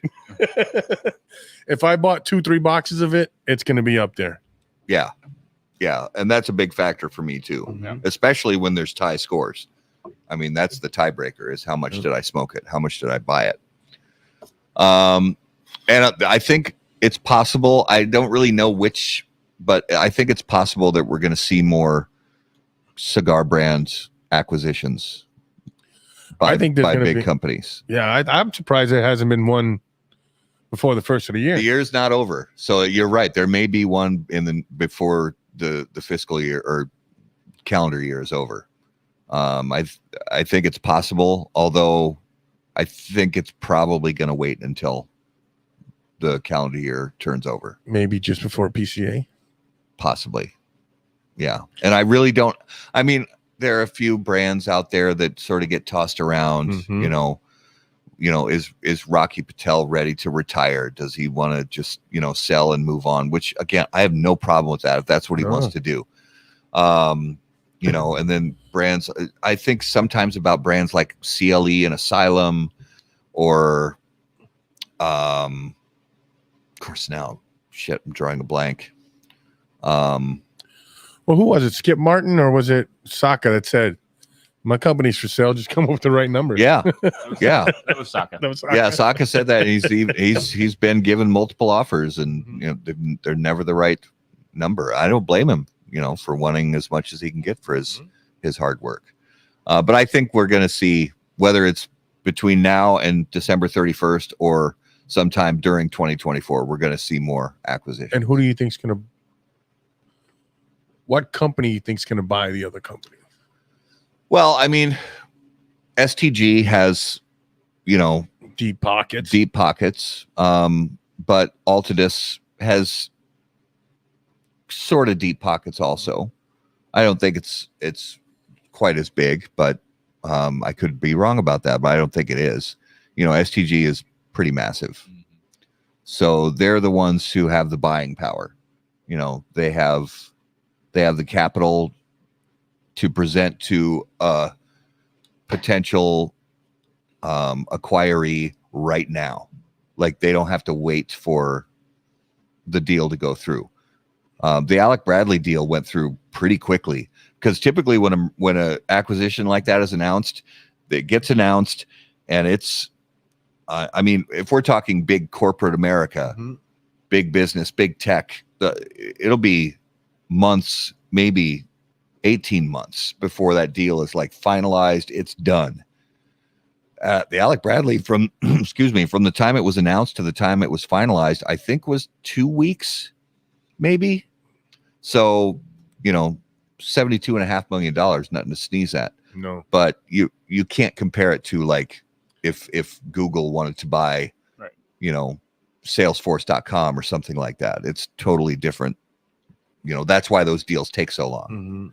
But I think we'll see more in the next 12 months, definitely.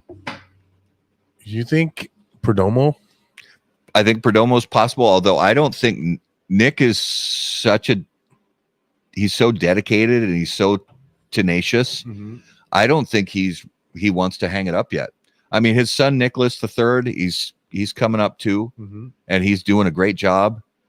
And I believe that is like the legacy path that they're on. But I don't think Nick Perdomo wants to retire yet. I think he still loves what he does. And I don't think, and he's strong as an ox. He's super healthy. And if he wants to keep doing it, I'd say keep doing it, until you feel like the time is right to. But then, when Nicholas III takes it over, then are they gonna, be ready to be acquired? Are they going to be willing to be acquired? Does, some companies don't want to go that route. Some companies want to stay independent. I applaud that too. Whatever people want to do. I don't fault anybody for choosing the path they're going to choose. No. But also, when a smaller company like that does get taken over or bought out, you can have what happened to Matt Booth. I seen him at PCA after he got bought out. Yeah. And I'm like, so how's that going to affect you? He goes, they opened up the candy store for me, brother. They opened up the candy store. Yeah. There's so much more stuff that's available to him now. There is. Yeah. And he's got less stuff to worry about at the same time. Exactly. So he can be creative, like as his title, the creative director, right? Yeah. He can still be creative, yet he can also afford now to spend more time with his family, or do whatever else he's got going on. Yeah. Many other businesses. He's always got a hustle going. Yeah. Jewelry, clothing, gin, designer bags, custom one of a kind, handmade leather goods, whatever. Just do it. Have fun doing it. Mm-hmm. All right. So I think. Is it? I think it's time. Is it time? Mitchell, you ready for this? Are you guys ready for this? Oh. All right, here we go, guys. It is now time for this week's Numero de los Muertos. And as always, Numero de los Muertos brought to us by our friends at Smoke Inn.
Okay. Well, we're still here. Numero de los Muertos.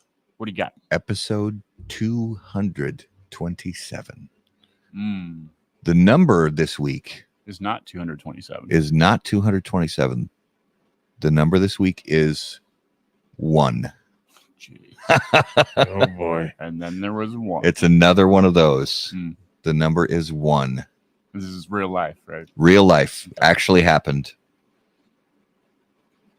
So we're looking for a cause of death, but in a very specific manner. All right. David Floyd says that he knows. Ooh. What is it, David? What you got? Now, I'll say, David, if you can guess in the comments in the next 15 seconds and it's correct, I will send you a box of cigars. Wow. Mitchell says people died falling off a Christmas tree. That is not correct, but it's a great guess. And we know, Jason, we've already done this, but yeah, Niagara Falls. You're not Rob. Sorry. Yeah. You got it first. Hot peppers, David says. It is not hot peppers. Sorry. Is it people coming down the chimney to play Santa? No. I think the 15 seconds is up. Yeah, I mean, it was a good guess. It was. Hot peppers, but I think we did hot peppers once, like capsaicin not poisoning, but like OD on capsaicin from spicy food. But the number is 1. There was one person who died in a not uncommon way, but there was one particular aspect to it that made it completely unique on its own. This is ever or this year? Ever recorded. Mitchell, with is it a workplace accident? Not a workplace accident. Is there a vehicle involved? No vehicles involved. Grandpa got ran over by a reindeer? No reindeer. No, animals are not involved. Is this in the winter time when this happened? Or it does not say. It's not a factor. is it inside or outside? It doesn't say that either. It's not a factor. Is it global or is it United States? It was, I'll narrow it down to Europe, but it doesn't. So this is on land. Could have happened anywhere. Land, yeah.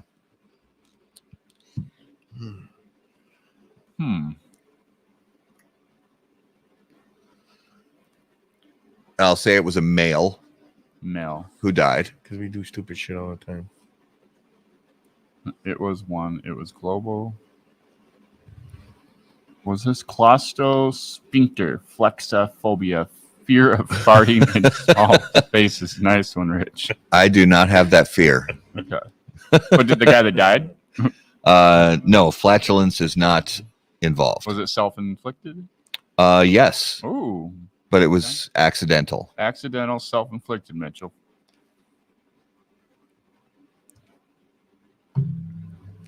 So no weapons were involved? No weapons. Not falling? Can't be an Well, overdose. so falling, yes, but a particular type of fall. Okay. Now, think in your head, what are different ways to fall? Off rock climbing, out of a plane, Skydiving? balloon, air balloon. So is this in the air? No. Oh, okay. Land. It's the southern stop that got him. Yeah. But but he didn't jump out of something, No. fall out of something in No. building, maybe Just walking. just walking. Yep. Yeah, you just missed that little step on the sidewalk and just slipped and fell. Fell into a sewer. No. Tripping, Mitchell. Okay. Tripping. So we're on the right track. Tripping on daisies. Icy steps on your front porch. So tripping on what? Slipping on a banana. Curb. Not a banana. Tripping on a Ice. Not tripping on a curb. Not ice. It's not a slip. It's a trip. Tripping on Acid? your dog. No. Hey, it was a joy. Hey. I like it. Tripping on it. acid? Hey. I mean, come on. Yeah. Could have been. Stepped on a Lego and fell over and broke its neck. Tripping on a Lego? No, not a Lego. Okay, what about a cat? Nope. Dog. Huh? No animals were involved, right? A mouse. No. Yeah. Were animals involved? No animals were involved. What are things you can trip on?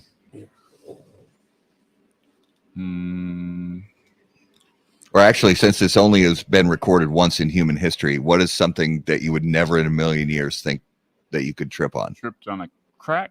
And broke his papa's back. Tripped on the blue line. No. Was the thing that he tripped? Tripping on a living being or inanimate object. Excellent question. I don't know how to answer it, though. Okay. Well, one or the other. It's got to be one or the other.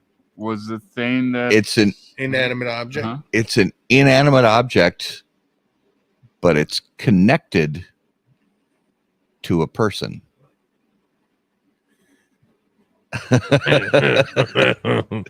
Did he have a leash on his wife and he tripped over it?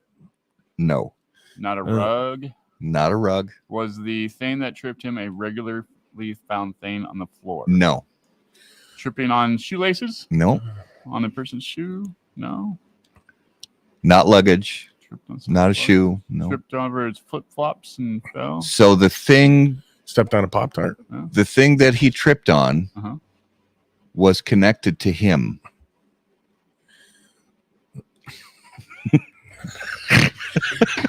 I just totally snorted into the microphone. I don't even care. Oh man. On a giant wiener. No, not a giant wiener. Not an oxygen. Not a belt. Not a belt. So he tripped on Hey his own Richie, foot? how you doing, brother?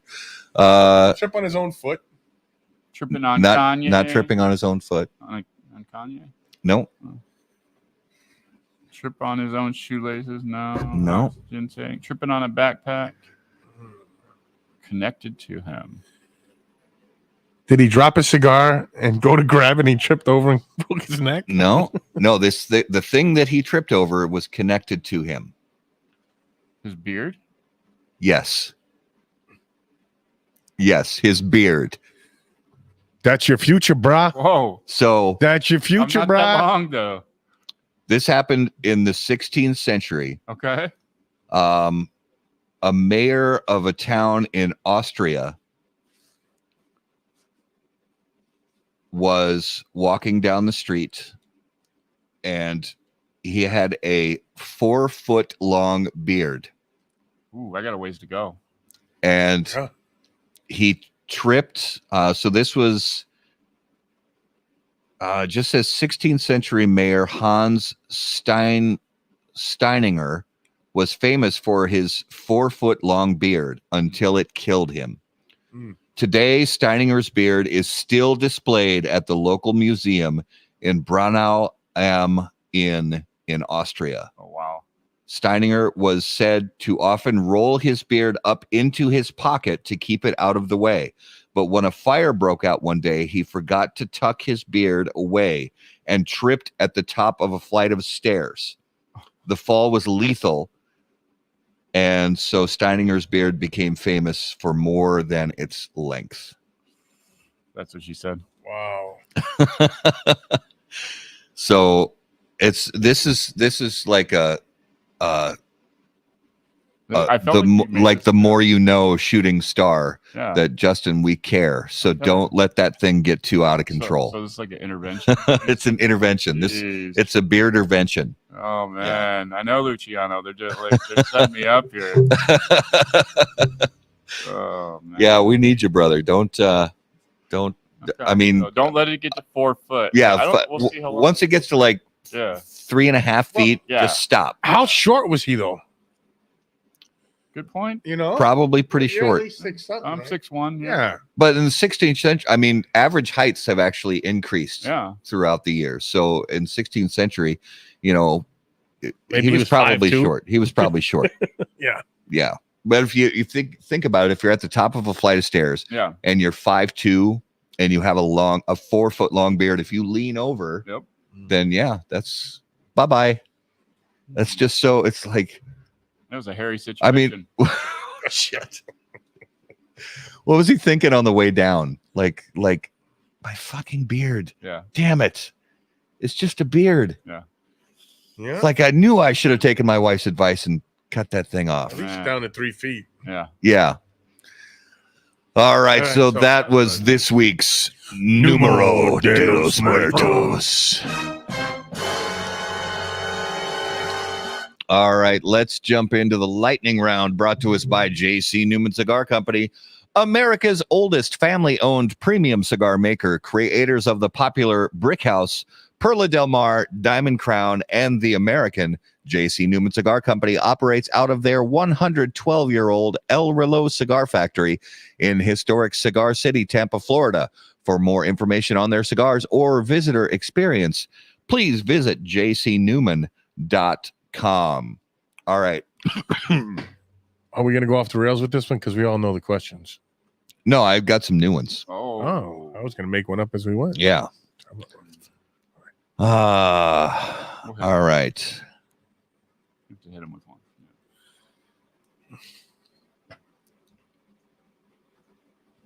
This is a good one. I mean, maybe it's a good one. Why are you named Raul? Why did your parents give you that name? Because they didn't have much of a imagination. Okay. Because my father's name is Raul Antonio Ramos, and my grandfather's name is Raul Antonio Ramos. So that's why. Okay. And why do you? Okay, so my mom named me after Justinian Anthony the Great. Nice. I think out of Sicily or Italy, like a long time ago. He's like or maybe Rome. I could be way off, and I don't remember the whole story. But that's what Justin Anthony is my name, and Justinian Anthony the Great. She figured I'd be great one day.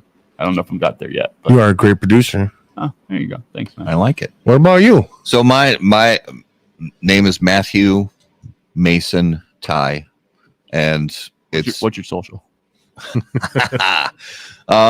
It's because I'm the youngest of 3 boys. I have 2 older brothers, and we're all named after apostles. So oldest brother Stephen, next brother Andrew. My name's Matthew.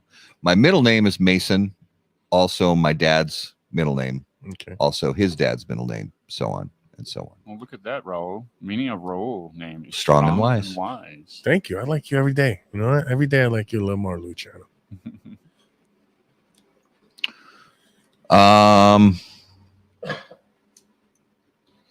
This is kind of deep. I like this one. What do you think is taboo in our culture that shouldn't be? Justin. Taboo? Like I don't like materialistic things. Maybe is that like taboo? I don't know. It says, what do you feel is taboo in our culture that really needs not to be? People following materialistic things, and that's what they base their life off of because that's what they see on TV and all around them, and that's what we've like programmed to think. And yeah, like it's just I don't know. I try not to live that way, you know. Yeah, that's me. Free thought is taboo. Yeah. Isn't that crazy? Yeah, it's sad that. Yeah, free thought is taboo. Yeah, today. That's pretty damn good. Yeah. Honestly, I'm going to steal that answer too. Yeah. Like free thought, freedom of speech. Yeah. Like if you're not worked, freedom to disagree and yet still be civil and kind and pragmatic and compassionate and empathetic with each other. Why can't I not disagree with you, or why can't I disagree with you but not still love you? Sure. Right away, if you disagree, we're enemies, sworn enemies. Yeah. Yeah, that's a good one. It's been a recent phenomenon in the last like 5 or 6, 7 years. Everybody's too damn old. Yeah, it's just everybody breathe and just woosah. All right, let's do one more. We got to do one more. And you know what? Another taboo is being a Christian, being a Muslim, having religion in your life is almost taboo now. Yeah, maybe. I guess I don't think we're there. I think it's potential to get there, but I don't think we're there quite yet. What's your biggest phobia, Justin? If you have one. I don't know if I have a phobia. Like, I've never really had a phobia, I don't think. Okay. That's good. I mean, that's really good. I just kind of go and just do it, and you know, the results come out in the end, and I'm still here after all these years, so I must be doing something right. Or, you know, no matter what, just don't give up. But yeah, your phobia is giving up. Yeah, you're afraid of giving up. Yeah, there you go. I like that. I just made it up. But what about you? Mine used to be claustrophobic. So how I got over that, I joined urban search and rescue team, and they stuck us in tubes, and you'd have to crawl over each other to get out of the tubes and work in those little spots. And after a while, you just start getting used to it. And now it doesn't bother me anymore being stuck in little spots. See, so that's mine. That's yours? That's actually mine. Okay. So when I was a little kid, maybe 4 or 5, my brothers rolled me up in a rug. Yeah. And left me there. What could be wrong with that? So I was literally like, mummy couldn't move my arms or legs at all for it felt like an hour. It was probably 5 minutes. But when you're little, it feels like eternity. Yeah. And now if I ever get into a position where I can't move my arms or legs freely, I go batshit crazy. Don't like it. Don't like it at all. I have to. I mean, coach flights. Like I'm mostly flight coach. I've flown first class once in my life. That's tricky for me. That's why I sit on the aisle. Yeah. So if I need to get up and stretch, I can do it right now. I don't have to climb over people to do it. I sit on the. People are like, "Why do you sit on the aisle?" So I can get up as soon as I need to move around. Yeah, I just bleh. Get stuck in a tube for a little while with another guy for 10, 15 minutes. Yeah. In full gear. Yeah, my first construction job. I actually had to crawl. I had to crawl through a very large underground pipe to get rocks out of it that were blocking a valve. And that was, that one almost sent me to the insane asylum. Yeah, don't like that. David. What would be the coolest animal to scale up to the size of a horse? I've heard a version of this on another podcast, and I think it was, would you rather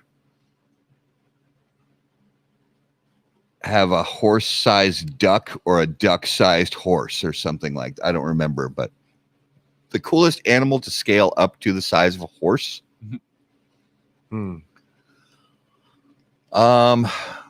Honestly, I'm gonna go with grasshopper, because then you might be able to ride a grasshopper and fly.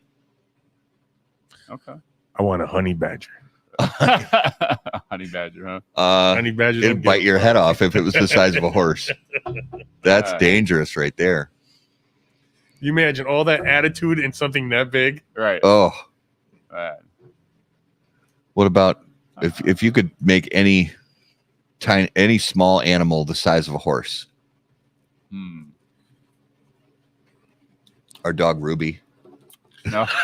These guys know Ruby, our little tiny dog, barks at them like, I mean, they've been coming here for years. Yeah. And she barks at them like they're robbing the place every single time they come over. It's crazy.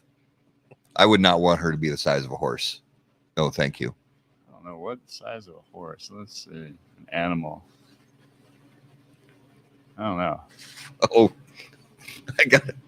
Richie, I have a phobia of non-functional equipment, earphones and internet.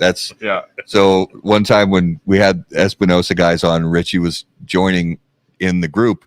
We could not get the technology working. Yeah. Whether it was sometimes if the network connection worked, then his headphones didn't work. If his headphones worked, then the internet connection did. It was a mess. And we gotta make up for that one of these days, Richie. Get you back on the show and with some actual working hardware. I don't know. That's a hard one. I'm gonna go with a squirrel. A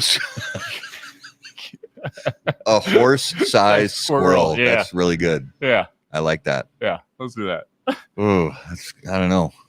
There aren't nuts big enough. I know. I think my dogs would still go after it. Yeah.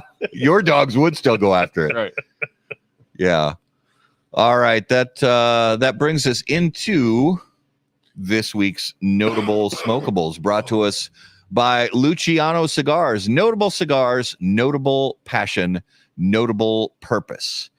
So guys, you know this, you love this. Each week we name a cigar that we smoked recently that was notable to us. Now, this could be a cigar that's been on the market for decades that we smoked for the first time in a very long time, or this could be a cigar that's brand new to the market that we're smoking for the first time ever. So, Justin, what's something you smoked recently that stood out to you? I am trying to pull it up right You now, guys both are looking at your phones right now. I'm going with the Don Doroteo Piedra Viva, the Salt of the Earth series. I had that probably a little less than a week ago. Nice. First time I had that one, and it was a good cigar. Nice. From start to finish. Andouille in it. Yeah. Did you get that sort of? It does. It does have a distinct flavor profile. Almost kind of unique. Almost borders on pipe tobacco, but not quite. Kind of. But it does have that earthy taste to it, right? That sticks out. So it's really good. I haven't tried the other out of that series, but I do have one. And it's sitting there for the right time. So nice. What about you, Raul? What about you? Mine is J.C. Newman's artist-inspired Leroy Newman. Oh, nice.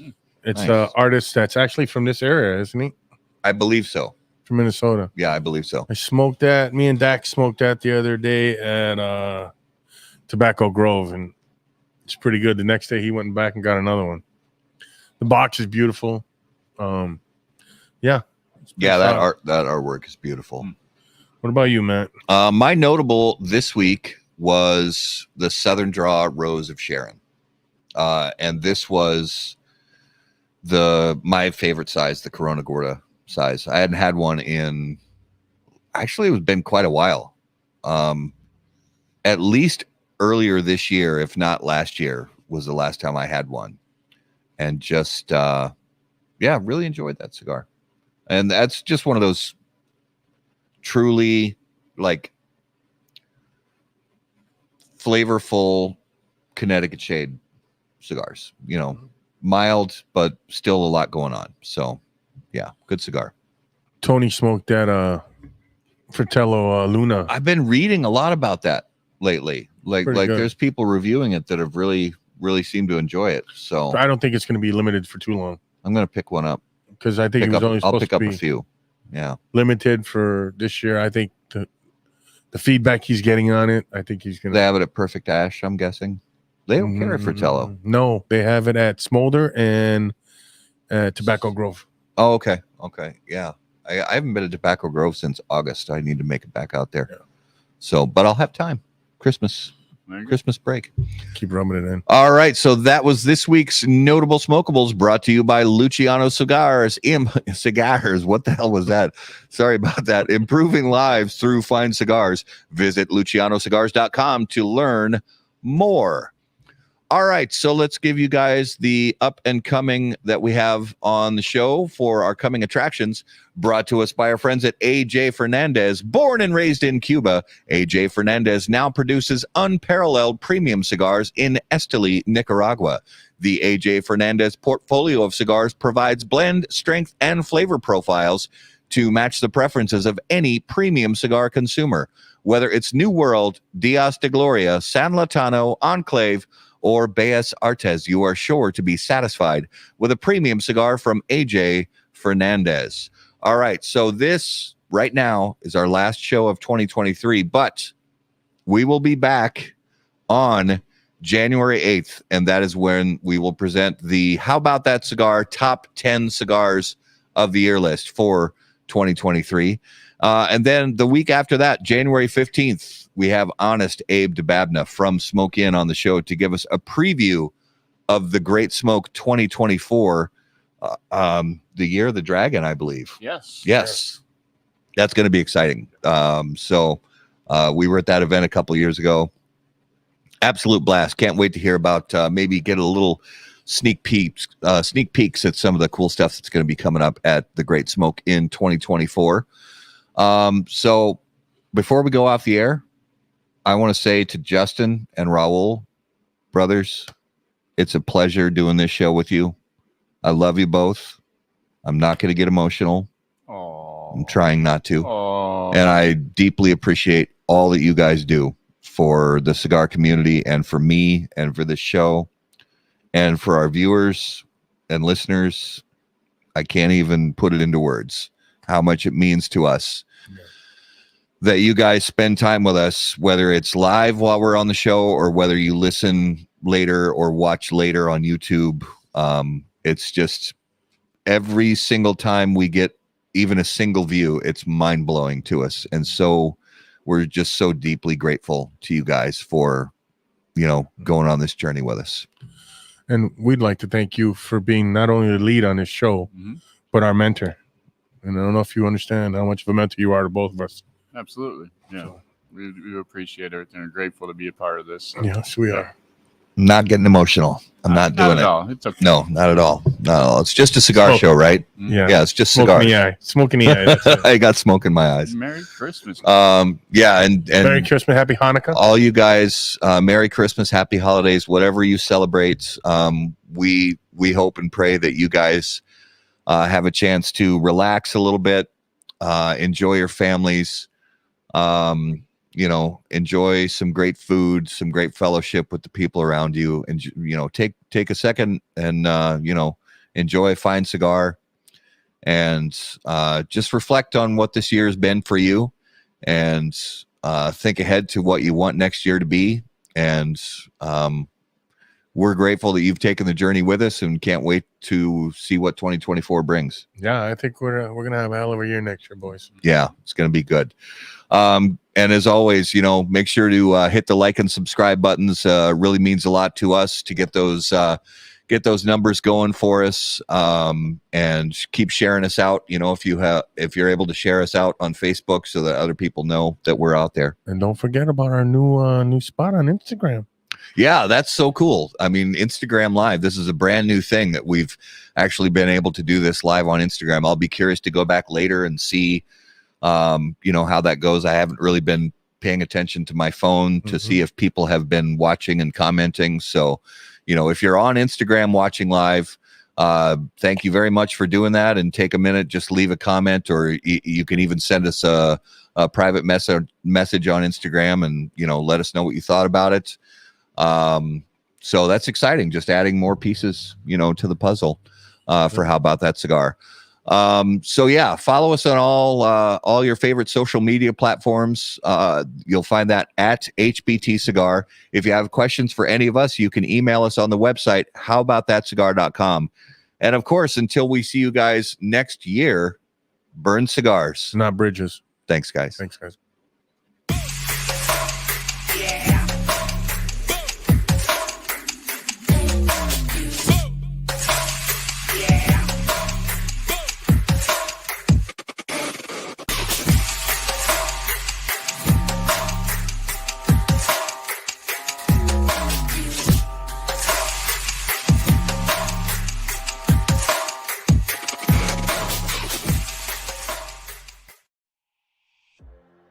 Any comments, opinions, viewpoints, or statements presented or uttered by guests on the HBTC podcast, HBTC live video streams, and all other media from HBT Media LLC are solely those of the individual and do not necessarily represent the opinions or viewpoints of How About That Cigar or its parent company, HBT Media LLC, any of our advertising partners, or the premium cigar industry. The primary purpose of How About That Cigar is to entertain and to encourage activity and growth within the community of people who enjoy or want to learn about the enjoyment of premium cigars.